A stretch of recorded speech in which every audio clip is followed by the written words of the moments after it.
Hello, everyone. Hi, welcome to my very special live stream. Today is not quite my birthday, but in a couple of days it will be a milestone birthday.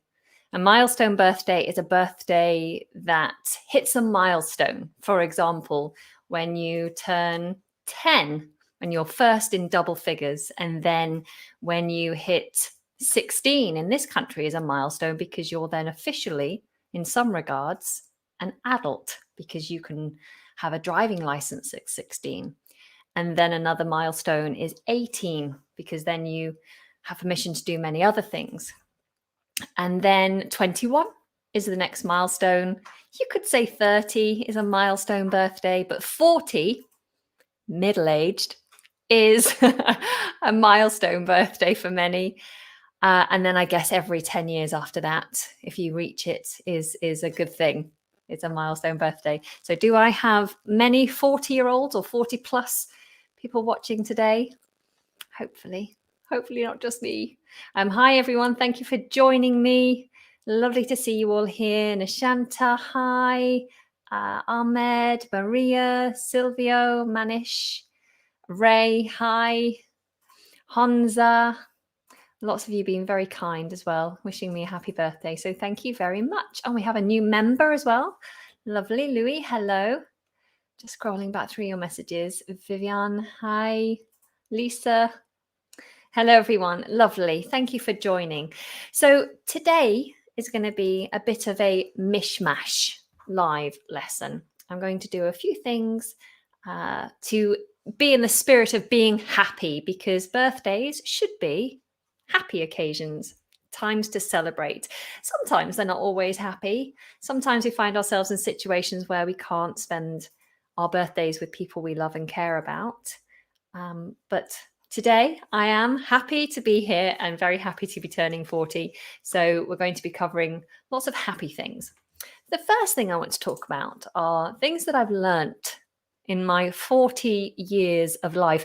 And I'd like you to also share with me things you've learnt in life, things that you feel differently about now than you did when you were younger. Imagine if you could go back to your younger self. What would you say to your younger self? A lesson in life. What would you tell yourself 20 years ago?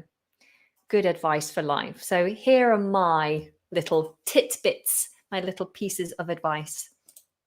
First, I say the body is a temple. You'll see this phrase quite a lot, actually. The body is a temple. My body is a temple.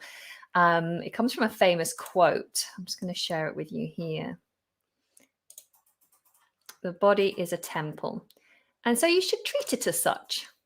The body is a temple, so you should treat it like a temple. You should respect it.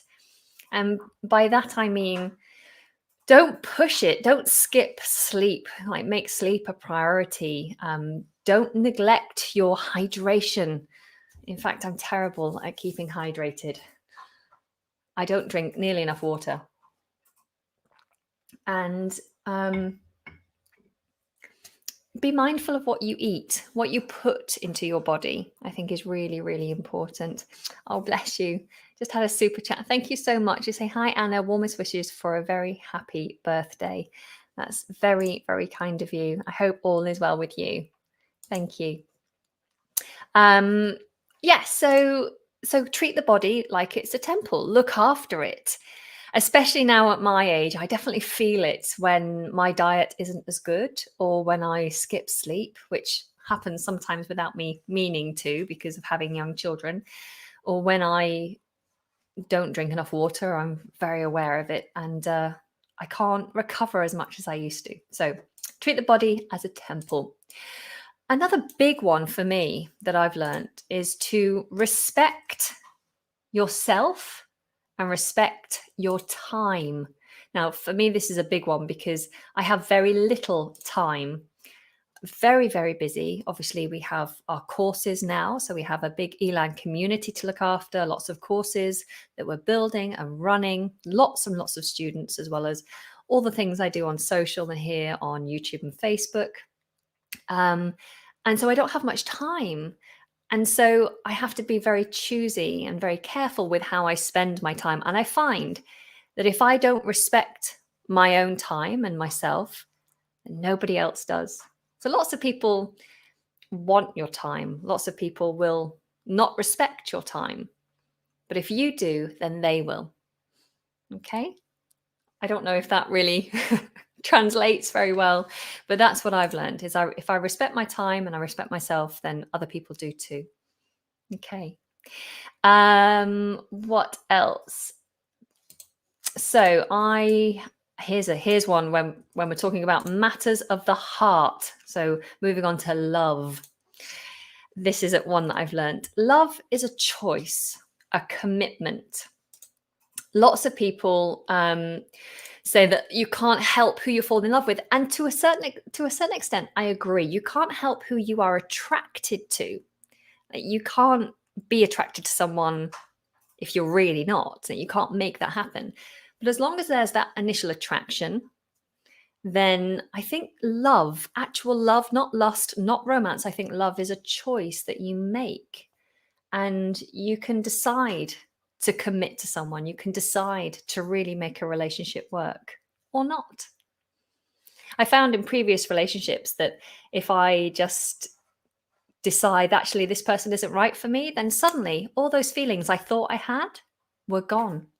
It was a conscious decision that I no longer wanted to be in that relationship. It wasn't love. It wasn't, it wasn't this thing that I couldn't help. So that's how I feel about it anyway. I'm sure many people would disagree with me. Another one that I think is very important, particularly for learners, is never fear mistakes or criticism. I've always been paranoid, and still am to a certain extent, about making mistakes and being criticized. It's particularly hard when you put yourself out in public and you're, allowing other people to make comment on your work. But making mistakes and receiving criticism is really important, and learning how to take criticism and how to deal with mistakes is really important, because it can either make you miserable and really affect your mental health, or it can make you stronger and it can make you strive to be better and improve. And when you're learning, this is particularly true. You make mistakes and you're okay about making mistakes. And when people correct you and point out your mistakes, then you learn from that rather than letting it put you off, or you don't want it to discourage you. You want it to motivate you to improve and move forward. Lovely. Ray, I always struggle with that word, commitment. I'm glad Google spell checker was invented. Yeah, I make loads of spelling mistakes. I'm always having to double check things, but that's because English doesn't really help you with spelling. Okay. I always make mistakes and I'm proud of it. Yes, good. That's how it should be. Obviously, learn from mistakes too. But yes, you shouldn't be ashamed of making mistakes at all. What else do we have? Ilaria, never fear mistakes or criticism. Totally agree with you, Anna. You make mistakes and you learn. Absolutely. Absolutely. All right, my last little life lesson here is it's never too late to be happy. It's never too late. There's this funny pressure that we put on age. We feel like perhaps we're too young to do something, or that we don't deserve to be in a certain position in life because we haven't earned it, or we haven't done enough. Or, and in most cases, that we're too old to try something new. We're too old to change course, or to go for that new job, to learn a new skill. And that absolutely isn't true. There are many examples of people at all ages achieving things outside of the norm.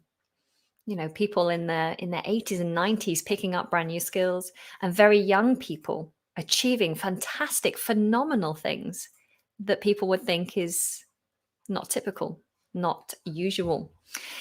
And that brings me nicely on to the next part of our session, which is the learning part of the session. An article which is about the young tennis player who recently found herself victorious. And you may know who I'm talking about, but if not, we'll go into it in just a moment. So those are my life lessons. Your body is a temple. Respect yourself and respect your time. Love is a choice and a commitment, and something you have to work on. And you should never fear mistakes or criticism. And it's never too late to be happy.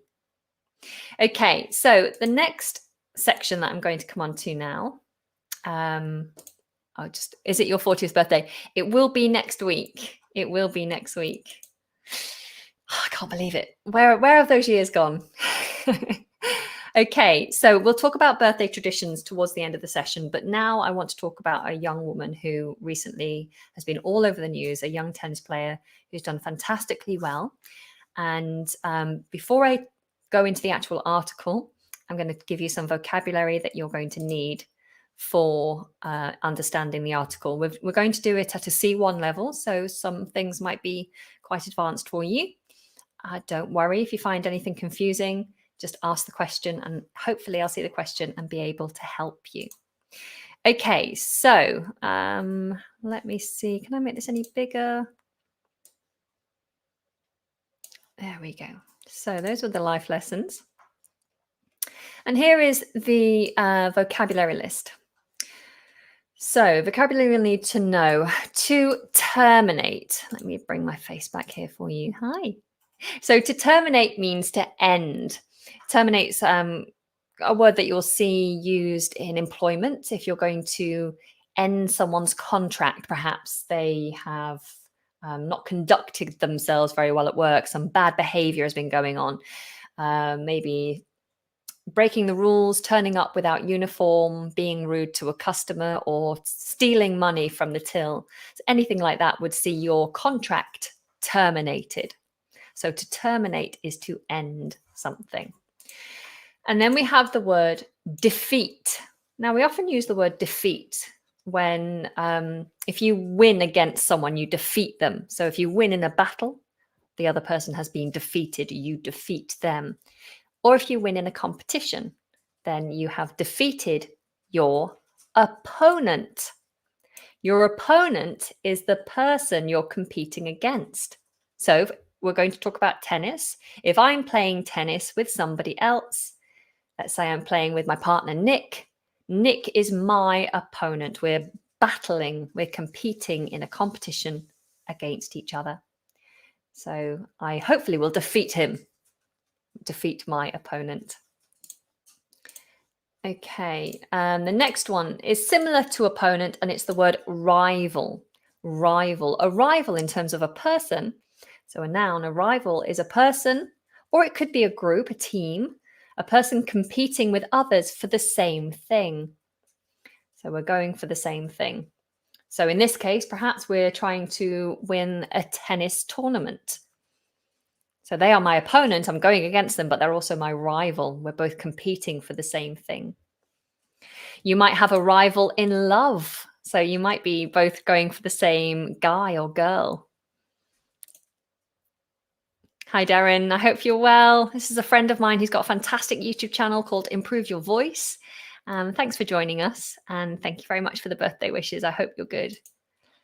Lots of other people saying happy birthday too. Thank you, guys. You're all being very, very kind. Okay, moving on. So to storm to victory, to storm to. So normally storm is used in more negative ways. So the news in America not so long ago when people were incited to storm the Capitol. You might remember that news. And they used the verb storm, meaning all the people forcefully push their way into the Capitol buildings. So you storm a Capitol, or you storm a building when you force your way in. But here it's been used in a positive way. This girl storms to victory. It means that she's forcefully and unexpectedly won. Okay. I love this one, this description, something being jaw-dropping. jaw dropping. If something is jaw dropping, it means it's amazing and unbelievable because it literally makes you go, oh, can you see me? There we go. Oh, wow, it's jaw dropping. Jaw dropping. That's quite a mouthful, actually. Jaw dropping. Okay, the next one is the word run. Now, the word run actually has so many different potential meanings. But when we're talking about this particular article, we are talking about a sequence. So you have a run of something, a sequence. Things that happen in an order, like a run of good luck, you might say. Oh, having a real run of good luck.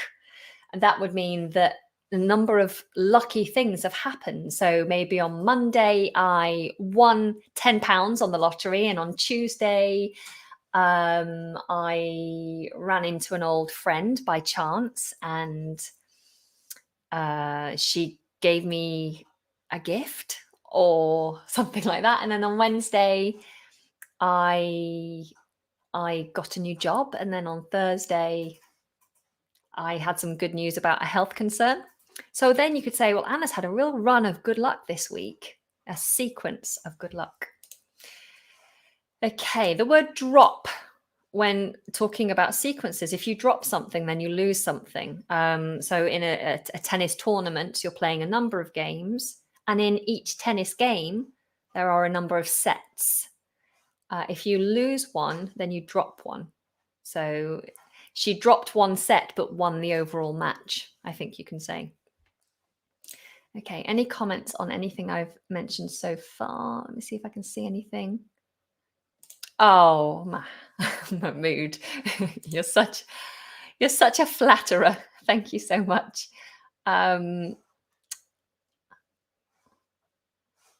Oh, here's a comment on what I said earlier. When in love, choices involve, it's not love. Fair enough. I said that people wouldn't agree with me. But that's okay. Jaw dropping is when you are in surprise and you open your mouth for a moment. Absolutely. Absolutely. Okay, let's carry on. So the next word is flair.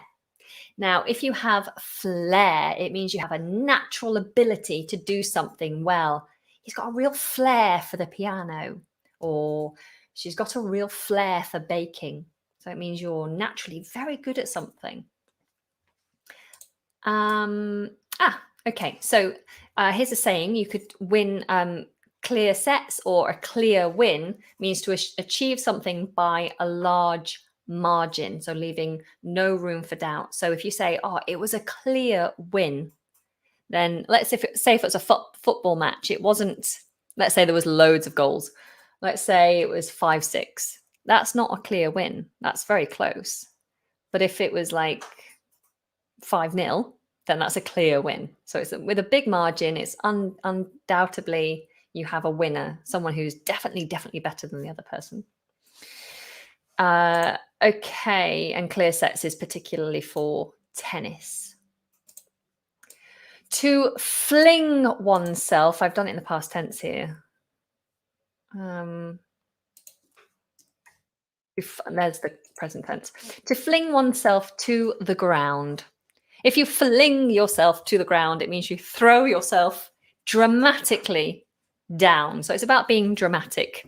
It's to throw, but in a more dramatic way. So I could throw a box of tissues, but if I fling my tissues to the ground, then that's a bit more dramatic. So it's a phrase that just gives a bit more drama to throwing something. And usually we talk about people throwing themselves with this word, fling oneself. So I flung myself to the ground in distress. If my partner said, that's it, I'm done, I'm leaving you, then I might fling myself to the ground, really upset and emotional. And no, I might fling myself at his feet, say, no, don't leave me. I hope that makes it clear. Okay, the word sheer. Sheer is used to emphasize something, to emphasize how great or powerful it is. So I could say, the party I threw yesterday was great, But the sheer amount of food I bought was just unbelievable. And it just emphasizes how much food there was, how unbelievable it was. Conclude. To conclude means to end something, but not just to stop something, to end something with a final outcome. So it gives you a conclusion, so you know how it's going to end. If I stop a tennis match because someone's injured and there's no conclusive winner, then it's not really got a conclusion. We haven't concluded the tennis match. We've terminated it. We've ended it. But if we let it play out and somebody wins and there's a winner and a loser, then the match has concluded. We conclude the match. Okay. Oh, here's a nice one. Sheer bliss. Yeah, that's lovely. Sheer bliss means perfect happiness. Thank you for sharing that. That's a good one. Hang on, what do I want to share? Where's the one I want to share? Here one, Lulu. When I've had tantrums as a kid, when I had tantrums as a kid, I used to fling myself to the ground. That's it, isn't it? Exactly. When children have tantrums, they throw themselves on the ground going, I hate you. I just want to move out. I don't want you to be my parents anymore. Yeah, that sounds very familiar. Can we use fling yourself in a figurative sense? Could I fling myself into a new activity? No, I think in that sense you'd use throw instead of fling. I'm just going to throw myself into learning this new skill. I threw myself into it. I really got into it. Fling is definitely more physical. Good question, though. Good question. Okay, some of you can't see the text very well. I'm sorry about that. Maybe if you're on a small screen, you might find it difficult. Okay, let's get through this list and then we can look at the article. So we have magnificent. Magnificent. If something is magnificent, then it is very good. It's just a lovely way of saying something's very good. My birthday cake was magnificent. My birthday party was magnificent. It was the best birthday party I've ever had. His voice when he sang was magnificent. Okay, the next one is time out. Now, time out is used regularly just to mean to stop, to take a break. So you could have, we talk about timeouts actually, both, well, in a lot of situations, but we do use this a lot for behavior. So particularly with young people, or, you know, if you're finding a situation quite stressful or a conversation quite stressful, you might ask for a timeout. So if my kid is playing up, having a tantrum and flinging himself to the ground, I might say, right, you need a timeout. Let's take you into the other room and just wait until you calm down. You're going to have a timeout. Okay. Or if you're having a difficult discussion with a friend or a partner, then you might say, can we just have a timeout? I need some time to think this over and we'll come back to it. I just need some time out. Yeah. Some people say it when they're having a difficult time in their relationship. I just need some time out. That would be a worry. Okay, next we have riled. If someone is riled, it means they are upset or they are angered. I often see this as the phrasal verb to be riled up, to be riled up. He was very riled up. So if something riles you, though, it means it upsets you or angers you. The next one is to openly express. I've put it in the past tense here because that's how it is in the article. But if something is openly expressed, then it's a publicly. To publicly. That makes more sense. To publicly display how one feels. So I could privately express my disappointment, or quietly express my disappointment, which means I just do it quietly, secretly to you. Perhaps if I'm unhappy at work, I might quietly express my annoyance at a colleague to my boss, which means I just tell my boss. But if I openly express something, then I express it in a way that everyone hears and understands. So to openly do something is to publicly do it. Okay. So Mahmood said magnificent is a very British word. Okay. I wasn't aware of that, but okay, good. Hopefully then it's quite new for some people. Can we use the word magnificent to describe something has a negative meaning? No, no. I think magnificent is always used in a positive sense. Yes, I think you're describing another way to look at riled here. To be riled, disappointed, dismay. Shrug off is the next one. Hang on, let me just adjust these. I've done them all in past tense. Oh, you can't see the notes. Here we go. I've done them a lot of them in past tense because that's how they're written in the article. But to shrug something off means to treat something as unimportant. Now, a shrug here, if you can't see it, sorry, there. A shrug, a shrug is to do that. And that's normally what you expect a teenager to do. If you say, what do you want to do today? Oh, no. Would you like something nice for tea? Don't know. It's that thing where they don't seem to care. So someone shrugs, they don't care. And so it's to treat something as unimportant if you shrug it off. And this can be used in a positive way or in a negative way. So you could say, many people would find negative comments on YouTube upsetting, but this YouTuber just shrugs them off. She doesn't see them as important. She just shrugs them off. So that's positive. Or it could be negative. You could say,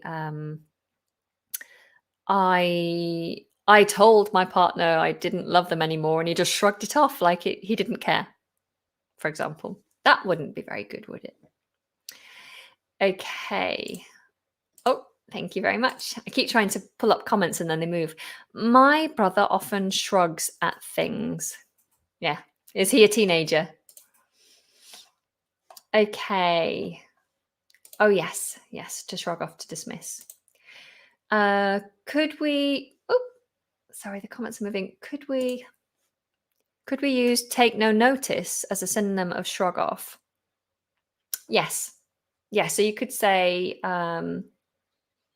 these girls were being mean to me at school, but I just shrugged it off. Or these girls were being mean to me at school and I just took no notice.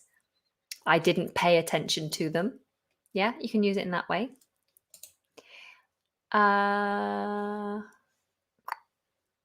In the past, it's shrugged off. I shrugged it off.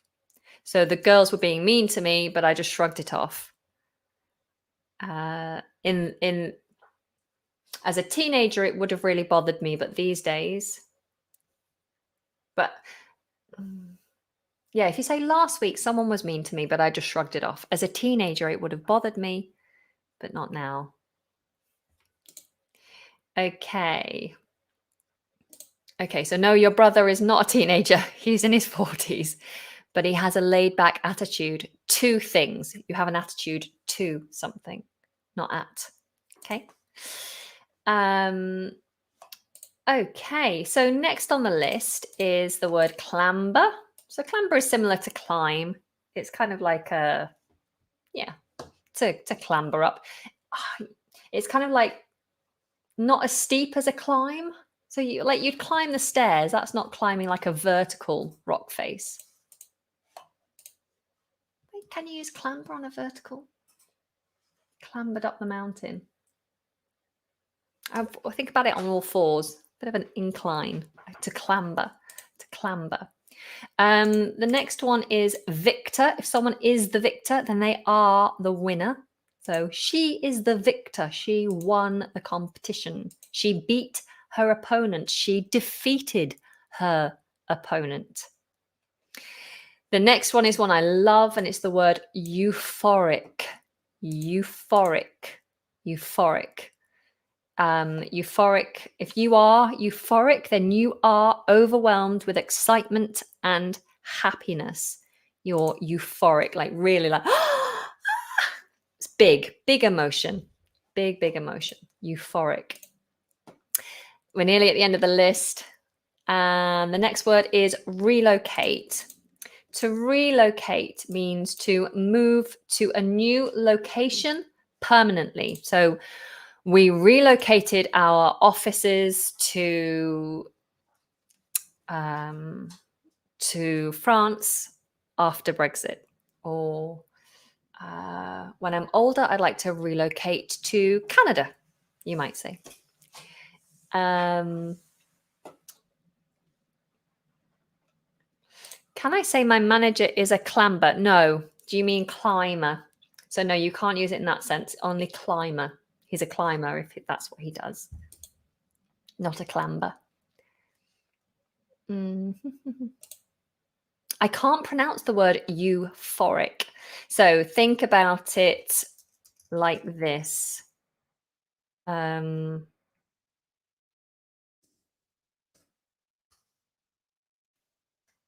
about it like this. Let me get it on screen. Euphoric. Euphoric. Euphoric. Okay? Hope that helps. I was euphoric when I got exempted from the military service. I was euphoric when I received exemption from the military service. You don't need the from military service. When I was exempted. When I received exemption. Yeah, I think that's how you'd say it, when I received exemption. Okay. Flair, aptitude. Yeah, could be. Aptitude is to have a good ability to do something. So yeah. Okay, next on the list we have youth. Youth with a nice TH there at the end. Youth we can talk about a youth being a person. So there were a bunch of youths hanging out outside my house, and it made me nervous. Or you can talk about your youth when you're referring to a period of time when you were young. Your youth. Yeah. The next is the word qualify. To qualify when we're talking about competitions just means to get into the competition. So not everyone can enter every competition, particularly not national competitions. You normally have to qualify by showing you have a certain level of skill. So you have to be good to get in initially. And so you play a number of matches until you qualify. Okay. So to qualify, let me just bring that on screen so you can see it. To qualify is to get into a competition by proving you have the skills needed. Next is the word rank. To rank for something. If you rank something, then you put it in order of something like ability or age or height or anything, but you put things in order. So when we're talking about tennis players have a rank, and that means how good they are in the world of tennis players who are ranked. So if you're ranked the number one tennis player in the world, then you're the best tennis player in the world. Okay. Then we have a phrasal verb to cheer on. To cheer on.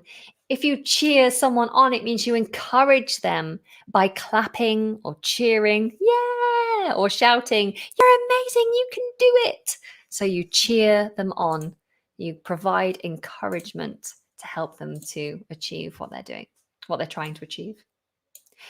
The final one is one I love, which is the phrase to follow in someone's footsteps. What we often say, to follow in their footsteps, assuming that we know who you're talking about. So I might say, my grandma was an amazing artist and I want to follow in her footsteps.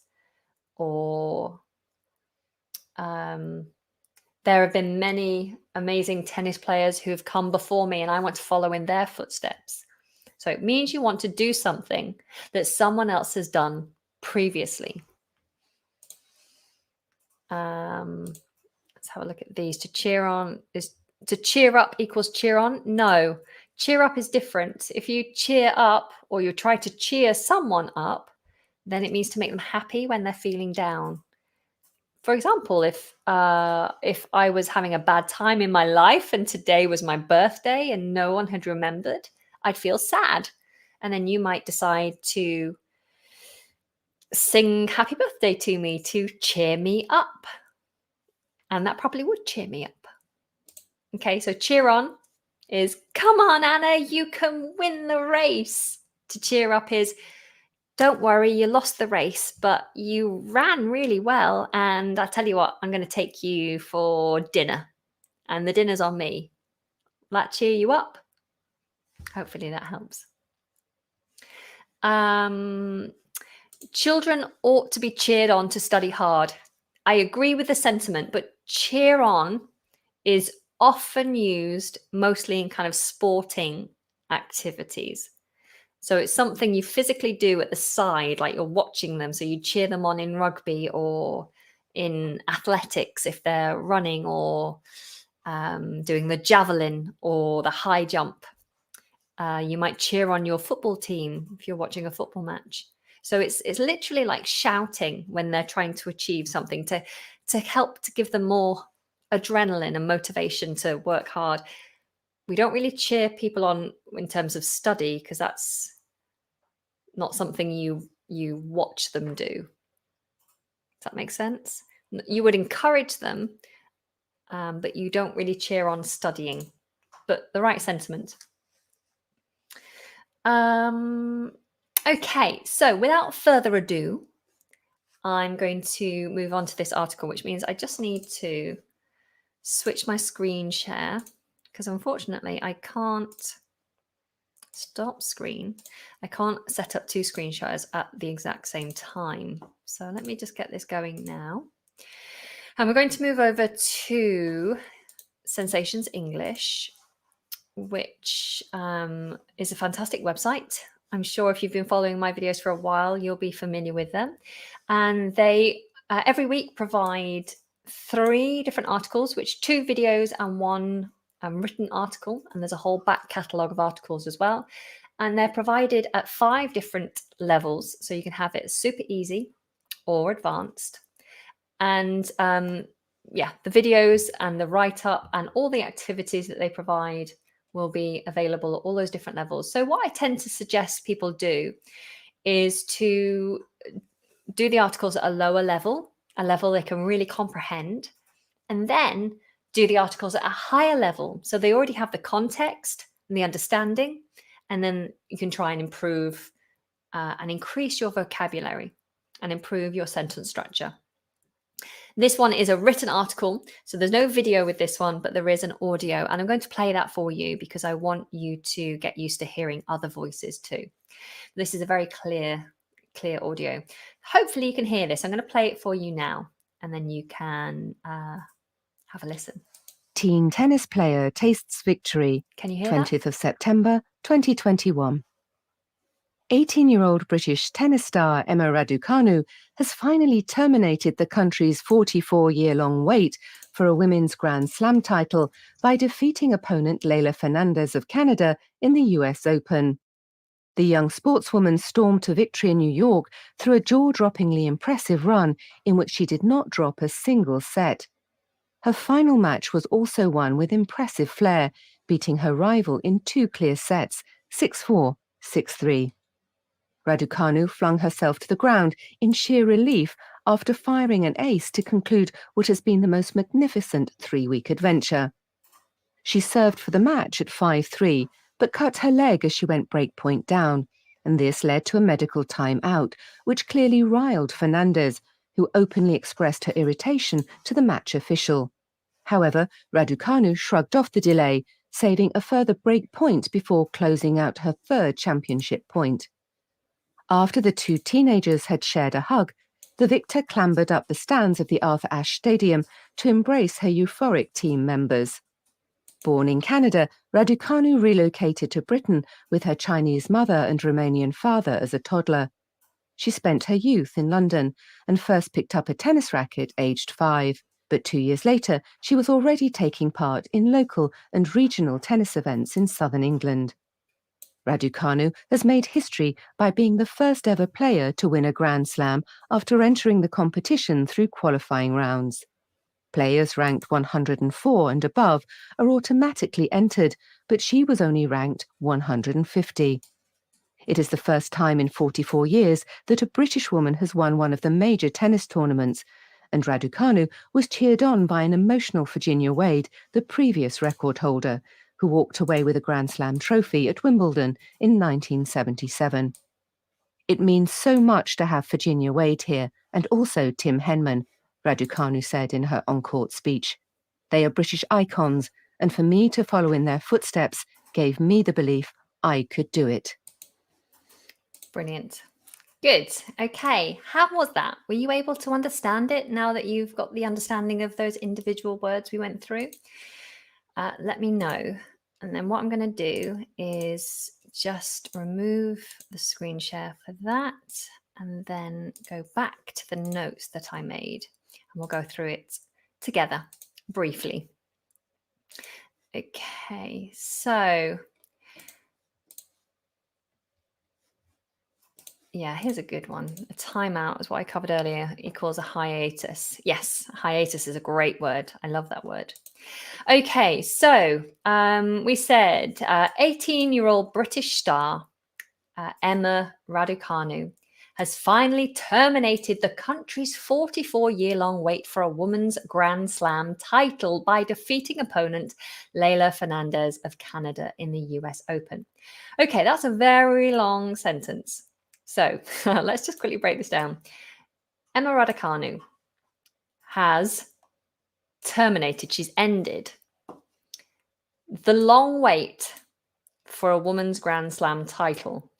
So that long wait is actually the country's wait. It's the country who's been waiting. And how long have they been waiting? 44 years. Okay, so those extra bits just add additional information. So it's an 18-year-old British tennis star. That just tells you about the person, Emma Raducanu. And she has finally, it means, you know, lots of people have tried but failed. She's finally ended this long wait, which is the country's 44-year-long wait for a women's Grand Slam title. So they've won this title. By, how has she done it? By defeating her opponent, Leylah Fernandez, who is of Canada, and she's defeated her in the US Open. Okay, so that's quite a complex sentence, but you can see the main points of the sentence, and then it's just been filled out. Okay. Mamu says, are there any following questions about the audio passage we listened to? If you're a member of Sensations English, yes, there's lots of incredible activities that you can do. You could spend quite a long time going through the activities that are associated with each article, and that's what's great about what they offer. But today, I'm not going to do that in the session just because it would go on forever. And I don't think everyone wants to stay here for hours and hours. So, but yes, Sensations English is a wonderful resource, and all those additional activities are available in every single article. So why not go and check them out? It's sensationsenglish.com. Nice and easy to remember. Okay, let me bring you back onto here. The young sportswoman stormed to victory. She forcefully and unexpectedly was victorious. She won in New York through a jaw-droppingly impressive run. So remember, a sequence, an incredible sequence in which she did not drop, she didn't lose a single set. So within tennis, you play a round is like sets. I think, if I remember my tennis properly. So you play a number of sets, and I think it's the first person, or the best of 3 sets, or the best of 5 sets wins the tennis match. Her final match was also won with impressive flair. So her talent really showed that she really has a talent for this game. Beating her rival, 2 players, both playing for the same thing, which is the Grand Slam title, beating her rival in 2 clear sets. So she won 2 sets back to back, clear. No doubt she won. 6-4, 6-3. Raducanu flung herself to the ground. Oh, dramatic. I won. In sheer relief. So that's the emotion with which she flung herself to the ground. Oh, I won. After firing an ace. Now, I didn't include this in the list of vocabulary because this is very, very much particular to tennis. An ace, if you ace someone, is when you serve. So the first person to hit the ball in a round or a set. The first serve, if you serve and the other person can't return it, the serve just is so fast and so good that the other person can't hit it, you win that point. That's an ace. So she got aced and she fired it. It was really fast, I assume. That's quite a descriptive word, to fire something hard and fast. So she fired, after firing an ace. To conclude, so that was what ended what has been the most magnificent 3-week adventure. So they're referring to her run, her sequence of games as an adventure, a 3-week-long adventure.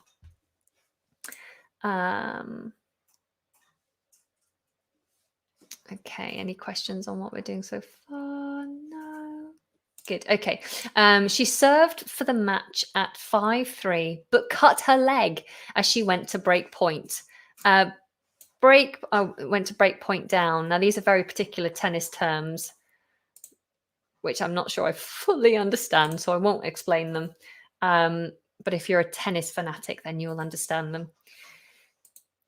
As this led to a medical timeout. So because she cut her leg, they had a timeout. And this is usually the sign that we give when we want timeout in a sporting thing, or if you can't talk directly to the person, you do that. That's the sign. I need timeout, stop, cut it, stop. Which clearly riled. So it angered, it upset her rival, Fernandez, that she needed timeout to get her leg seen to. And her rival openly expressed her irritation to the match official. So she made it very clear to everyone that she was upset, that they had to stop the match. However, Raducanu shrugged off. I don't care. She shrugged off the delay, saving a further break point before closing out her 3rd championship point. Okay. So after the 2 teenagers, so both these girls are young, after the 2 teenagers had shared a hug, so they embraced, they hugged, the victor, so Raducanu, she was the one that won, the victor clambered up, so she roughly got up the stairs. She clambered up the stands. The stands are it's the seating in kind of arenas and sporting places that go up, the stands. She clambered up the stands of the Arthur Ashe Stadium to embrace her euphoric team members. Oh my gosh, you won! Wow! We're so happy! They're euphoric. And then it tells us a bit more about her. It says, born in Canada, Raducanu relocated, so she moved permanently to Britain with her Chinese mother and Romanian father as a toddler. So she relocated as a toddler, meaning she was probably about 2 years old. She spent her youth, so her young years, when she was very young, in London, and first picked up a tennis racket aged 5. But 2 years later, she was already taking part in local and regional tennis events in southern England. So a local event would be like in your town, but regional would be like across the county, so or in the south. But usually it's like within a county, so within the county of Surrey or within the county of Lancashire. That's more regional, a region, an area. Raducanu has made history. If you make history, it means you do something that's worthy of noting in history. It's quite unusual, and so it would kind of go down in the history books as something unusual, an event that's quite astonishing. She made history by being the first ever player to win a Grand Slam after entering the competition through qualifying rounds. Remember, to qualify is to show that you're good enough to be in the competition. Well, she had to go through qualifying rounds, which players don't normally have to do if they are already ranked, if they're good. So it says players ranked 104 and above. So if they're really good, they're the top 104 players in the world. They're automatically entered into the competition. They don't have to play qualifying rounds. But she was only ranked 150. So that's amazing. That's amazing. It is the first time in 44 years that a British woman has won one of the major tennis tournaments, and Raducanu was cheered on by an emotional Virginia Wade. Yes, you can do it. Come on, girl. Yeah. The previous record holder was Virginia Wade, the previous record holder, who walked away with a Grand Slam trophy. The trophy is like the silverware, the cup that you win when you win a tournament. The Grand Slam trophy at Wimbledon in 1977. So it's been a long time. It's been a long time. It means so much to have Virginia Wade here, and also Tim Henman, who's another big British tennis player. Raducanu said in her on-court speech, so the speech she gave on the tennis court, "They are British icons, and for me to follow in their footsteps gave me the belief I could do it." Yeah, it was fantastic. And I really love to see, and this is what I was kind of alluding to earlier about, age is just a number. You're never too young or too old to be happy, to achieve something. If you really want something and you need something in your life to make you happy, then go for it. Do it. Don't let age be a factor that holds you back. Okay. Okay. So the next thing we're going to move on to, because I can't stay here for too long, is to talk about British birthday traditions. Now, I have previously, on a previous birthday a few years ago, talked about British birthday traditions, but I thought I'd just touch on it because many of you are new here. And if you are watching for the first time, then don't forget to subscribe and click the notification button so that you know when I go live again, which I do at least once a month at the moment, and more often for those of you who are students on my Elan website. But let's cover these traditions now briefly so you know how we Brits celebrate our birthday. Now I'm going to bring these notes up for you. So singing is a big part of our birthday, as I'm sure it is in your country too. And we all celebrate the anniversary of our birth, which is our birthday, once a year, except for the Queen. The Queen has 2 birthdays. And this is a tradition started by Edward VII, who feared that the weather would be too inclement, which means just bad, to celebrate his birthday, which was in November. And that's, reasonable. I would imagine that the weather in November would probably not be good enough to have a birthday outdoors. And so he felt he should have 2 birthdays. And that tradition has kind of continued with the reigning monarch. And so we will usually mark the occasion on our actual birthday or on the closest convenient day. So a convenient day would be a day when most people are available and free to have a celebration. So at the weekend would be the most convenient for many people. Last weekend, we celebrated my son's 3rd birthday. His birthday was actually yesterday, but we celebrated it. Well, we actually had a celebration on Saturday. We had a big day out for him.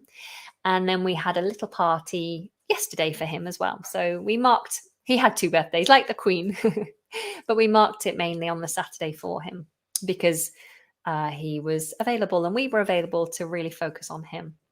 Now, for me, today is not my birthday, but it was the most convenient day for me to celebrate it with you.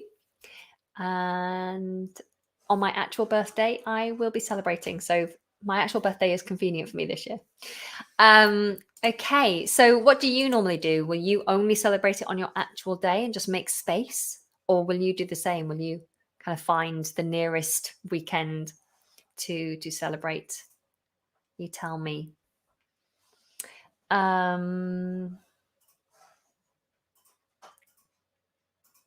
Okay, let me just have a look, see if there's any comments here that I can share. Okay, let me keep going for a little while and then I'll have a look, see if there's any questions about British birthdays. Do let me know, or share your birthday traditions, please. So, party time. Most children and some adults actually throw or have a party. So, we use the verb to throw when we talk about parties, just meaning like the organizing and the putting on of the event. We throw a party or have a party. So, if you're lucky, then your loved ones may throw a surprise birthday party for you. That's always nice, isn't it? As long as it's not too surprising. With most parties, invitations will be sent or given out. So you send out invitations or give out invitations if you see them in person. Often they're just little paper invitations or cards sent through the door. These days, you could even send invitations via WhatsApp or digital. And guests are asked to RSVP, so to reserve their space, basically to say they are coming. So they RSVP to these invites. I've had an invitation recently and I had to send the lady a text message or phone her to let her know that we would be going. A party could be held in the home or out at a restaurant or a theme park or a zoo. Many of these theme parks and zoos will actually really, what's the word? I can't think of the word. They will help people who want to have parties. There's a word, accommodate. They'll accommodate birthday parties. So they'll have packages. So a zoo might say, have your party with us, and they'll give you a space where they'll provide catering. So they'll do the food and they'll have a table and they'll help with decorations perhaps. And they'll have a special like VIP experience for anyone who's attending that party. So it might be that they get to see some of the animals being fed or something like that, something special that normal paying public don't get. So they will accommodate a birthday party. And many pubs, if you want to have your birthday, if you're an adult and want to have a birthday or any celebration, many pubs will have a function room. It's called a function room, which is usually a larger room that is just for functions, which is just another way of saying an event, like a party or a get together, a gathering of lots of people for a certain thing. Okay. Okay, lots of talk about parties here. I sometimes celebrated my birthday together with my brother because his birthday is just one day after mine. Oh no! When someone crashes your birthday because their birthday is really close, then that can be great because it means you can have a joint party. But sometimes it just sometimes takes the focus off you a little bit. My son was born very close to me, obviously, because he's just had his birthday and now it's my birthday. But there are lots of birthdays in our family. There's lots of birthdays in September, and it's frustrating in a way because it means that a lot of thought and money and time is spent across all these people rather than being able to really focus on one birthday and one person. You have to think, oh, okay, I've only got so much money this month. We're going to have to really water it down and spread it out. Okay, I don't know what it is about September. So many people have birthdays in September. Okay, let's have a look at the notes again. So, yes, parties can be held in lots of different places that will usually accommodate them. The house or the place where you're having your function will be decorated with things like bunting. Bunting are the little triangular flags all in a line, or banners. We often have a sparkly banner that will say happy birthday or well done, congratulations, or whatever it is. And they will be hung above so you can see them. And there's usually balloons. I bought balloons. I've got balloons. I was a bit late. I should have decorated. I've got a black balloon. That's not typical, but my son had a digger themed birthday party.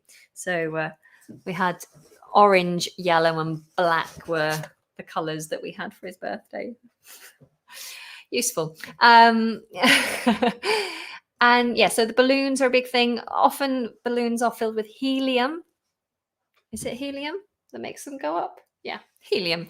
And some people like to do the party trick of sucking the helium to make the voices go really high pitched.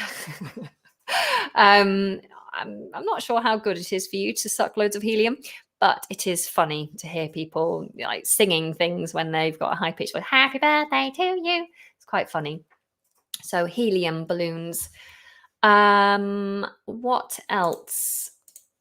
Balloons. Oh yes, and sometimes confetti. So confetti are the little bits of, I think it used to be rice, but now it's just bits of paper, or sometimes the kind of sparkly bits of plastic. Not very good for the environment, but you throw, or it kind of just gets scattered on the tables as part of the decoration. You might also have poppers or streamers. Poppers are the little, they're like a little case filled with bits of stringy paper, and they have a little bit of explosion in them. You pull the string and it explodes and bursts all this paper out, and it goes streaming everywhere. And a streamer is similar. It's a roll of paper, and you throw it, and it just, yeah, makes a mess. Makes a mess because everyone likes a mess at a birthday. Yes, absolutely. A birthday in September must be something to do with Christmas. You're absolutely right. Christmas, when everyone gets friendly and happy and spending lots of time at home with loved ones. And then you have lots of babies born in September. Oh no, my birthday is December 29th, 4 days after Christmas. So my parents only give me a gift, one gift for both celebrations. Oh, I'm so sorry. I always think it must be quite tricky if you have like children or family whose birthday is actually on Christmas Day or around Christmas Day, especially if you celebrate Christmas and there's lots of gift giving. So if it's after Christmas, people are skint. They spent all their money on Christmas celebrations. And so, yeah, tricky, very tricky. Don't guests throw rice at weddings? Yes, but more often now they throw, in the UK, they throw ready-made confetti, which is just pieces of paper cut into little shapes, or like the coloured bits of coloured paper. Okay. Oh dear, my dad's birthday is on December 24th. Same situation for him. Oh, poor dad. Poor dad. No. So many of you, birthdays in December. I'm so sorry to hear that. Okay, so back to the notes. We have the guests dress up, of course you would for a celebration. They dress up in their smart clothes or in fancy dress if there is a theme. Our theme yesterday was digger theme, but we didn't tell people to dress up in a like builder theme or anything. So people just came in their smart clothes. But you might have a black tie theme or a James Bond theme where they have to dress kind of like I'm dressed in a fancy lacy black outfit, or a suit and a tie. Or it might be like a crazy theme, like a Minions theme. That's my childminder back with the child. So yes, if it was a Minions theme, you'd probably have to paint yourself yellow or something. Wear a really yellow outfit with some blue dungarees. If you know Minions, they're Pixar cartoon. But normally they will bring a gift and a card. So it's kind of expected if you go to a party that you'll turn up with a gift or a card. If people turn up empty-handed, and they've got nothing in their hands, they're empty-handed, then they might even apologize for that. Say, I'm sorry, I feel embarrassed turning up empty-handed. I left the present on the train, or I didn't have time to buy anything, or I ordered it on Amazon and it hasn't arrived yet. So yeah, people are usually embarrassed to turn up empty-handed. My nephew is obsessed with the Minions. Yeah, I quite like the Minions. They're very funny, very clever, very clever. Smart in terms of dress code, is smart equivalent to formal? Yes, formal or semi-formal. Okay, Nick, can you see Nikki? Sorry, my childminder's coming to the door. See what's happening with the baby. Okay, let's carry on. So Yes, gifts and cards we're talking about here. Gifts are normally wrapped or in a bag, so we normally have wrapping paper. Often the paper has got lovely patterns on, it might be sparkly. These days now, I try to wrap in just plain brown paper because it's recyclable.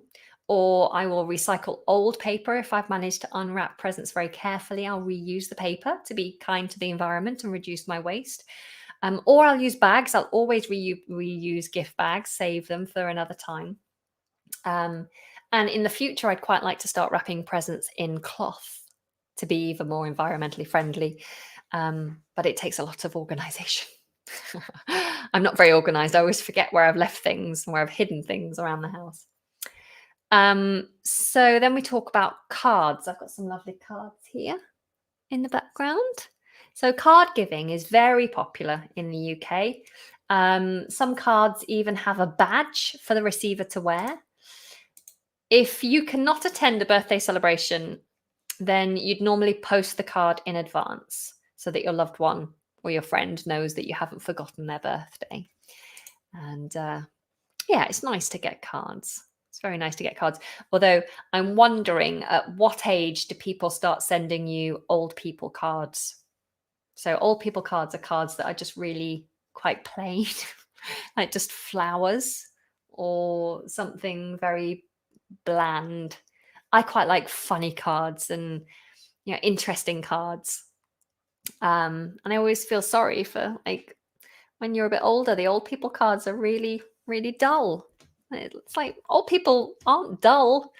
They've had a life. They have a sense of humor. Like, yeah, I don't want to get old people cards. And old people also tend to just get soap and socks as their presents. Now I'm definitely getting more soap and socks as gifts from people these days. So maybe I am moving into that category. So here in the lower classes of the Philippines, newspaper is even conventional already. That's interesting. I mean, so we use tissue paper, not tissue as in toilet roll, but we use tissue paper to kind of wrap things that are inside a bag, just so people can't peep in and see it in advance. I wouldn't be against using newspaper. I used the paper that comes out of Amazon boxes. So when you've had a delivery from Amazon, they usually have lots of brown paper shoved in to help pack it. And so I just use that brown paper and then I'll just put stickers on it or like draw on it or something, depending on who it's going to. But I wouldn't like to use newspaper just because I'd be worried about the ink transferring. Our newspapers, the ink transfers very easily. So if you handle newspapers, you tend to get the ink on your hands. And I wouldn't want it going all over the gift. Okay. Manuel, when you were 40, you stopped having birthdays. So you're always 40. I think that's a good idea. I think I want to stop at 27. Maybe it's a bit too late for that. 27 was my most favorite age. I think 27 is a great age. Okay, food and cake. There will normally be a meal or a buffet. A buffet, not a buffet. A buffet. A buffet is just like a selection of foods. Baby's on his way. A buffet is a selection of foods that you can pick at. So it could be warm or cold foods, but you pick at it and take what you want. I like a buffet. And of course, cake. So these are all served on paper plates usually. And it could be themed if you've got a themed party. And you often have paper cups as well because it's just easier. And this is little Caspian with his crazy hairdo. Hello, Casper. Hi. Come say a quick hello. Not that you can see everyone. Oh, you're going now. Oh, gosh. This is going to be tricky. Okay, we have to make this quick now, guys. Okay. Hi. Hi. So in the workplace, it's typical for someone else to buy the cake for you if it's your birthday. And this cake can be a work of art. It can be like really artistic, or it could just be quite plain. And sometimes you write on it and say, "Happy birthday, Dexter," or whoever's birthday it is. But you should always have candles. Candles is, you're going to take them back. Okay. Candles are, really important. When you're a child, you have a candle for every year of life. So if you're 3, then you have 3 candles. But if you're 40, you probably aren't going to have 40 candles. You probably just have an age candle, so a 4 and a 0. Or you can have sparklers or magic candles that relight every time you blow them out. They're really annoying. And then when it's time to blow out those candles, everyone sings happy birthday. Now, our version of a happy birthday is different to other countries. We basically sing happy birthday to you, happy birthday to you, happy birthday, dear Anna, happy birthday to you. And sometimes you might add on, and many more. And then people do the hip, hip, hooray, hip, hip, hooray, hip, hip, hooray. 3. And then you might do another, and 1 for good luck, hip, hip, hooray. So that's normally how it goes. And then the birthday boy or girl will make a wish and blow out the candle. They won't tell anyone what the wish is. It's really important that you keep it to yourself. And they blow out that candle. Very nearly finished. Yeah, Caspian wants a hug. Adult celebrations may involve something different to a party, like paintballing or something like a spa day or a trip to a comedy club, something more grown up. And yeah, that's our birthdays really in a nutshell, wrapped up. And I'm just going to finish now because I do have to take care of this little one with 3 jokes that are birthday related. So first of all, what did the teddy bear say when it was offered some birthday cake? What did the teddy bear say when he was offered some birthday cake? He said, "No thanks, I'm stuffed." Funny because bears are stuffed with stuffing. They are stuffed. So no thanks, I'm stuffed, because stuffed also means I'm full. I'm full, I don't want anything else to eat. The next one is, I always feel warm on my birthday because people don't stop toasting me. Another play on words to toast something is to heat it up until it's cooked lightly. So you put a piece of bread in the toaster and it toasts, so makes toast. But if you take your drink and say, to Anna, or happy birthday, and everyone drinks, that's to toast them, to like drink as a mark of respect. So I always feel warm on my birthday because people don't stop toasting me. Get it? Okay. And finally, what did the pirate say on his 80th birthday? What did the pirate say on his 80th birthday? He said, I'm matey. I'm matey. Let me show you how it's written, and that will help. I meaning yes. Oh, I. They often say I instead of yes. And matey. I'm matey. And it sounds like I'm 80. I am 80. Terrible jokes. The kind of jokes that make you go, oh, rather than laugh out loud. Anyway, thank you guys for joining me on this very special birthday lesson. As you know, I have to run. But before I go, I want to let you know that we are getting very close to completing all of the courses that we have on offer over on englishlikeanative.co.uk. And I'd love for you to come and join us there. We've got some really good blog posts. So many of the lessons are moving forward now. Most of the lessons that we release will have an accompanying blog post where you can find all the stuff that we talked about and more written down for you to see, alongside some interactive activities so you can do quizzes and try and embed your learning. Now, we already have a number of really great blog posts up there with interactive activities for you to have a go at. So do go over to englishlikeanative.co.uk to check those out and try for yourself, see if you like it. If you like the format, then we'll do lots more of those.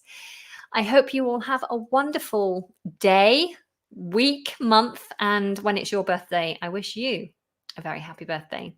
Thanks again for joining me. Until next time, give this video a like. Take care.